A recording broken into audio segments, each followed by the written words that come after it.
நம்ம இந்தியாவிலேயே இவ்வளோ பெரிய சிலைகள் வந்து இதுவரைக்கும் எப்பவுமே இருந்ததில்ல.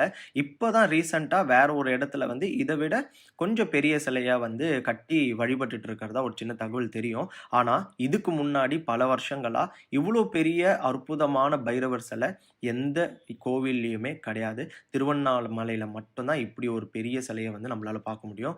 அவ்வளோ ஒரு விசேஷம் பெற்ற ஒரு பைரவர் நம்மளுடைய இந்த திருவண்ணாமலை கோவில்ல வந்து இருக்கிறாரு அப்படிங்கிறது நம்மளுக்கு ரொம்ப பெரிய விசேஷங்கள் தான். அத தாண்டி இந்த பைரவர் சந்நிதிக்கு மேல அப்படி எட்டி பார்த்தீங்கன்னா, ஒரு மிகப்பெரிய சிவலிங்கத்தோடைய ஒரு ஓவியம் வந்து நம்மளுக்கு இருக்குங்க.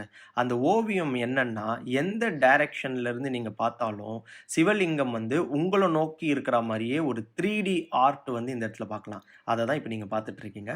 பாருங்க. நீங்க எந்த சைடு திரும்புனாலும், லிங்கம் வந்து உங்கள பார்த்தா மாரியே ஒரு 3டி ஆர்ட்ல வந்து பண்ணியிருக்காங்க. ரொம்ப இன்ட்ரஸ்டிங்கா இருந்தது எங்களுக்கு இதெல்லாம்.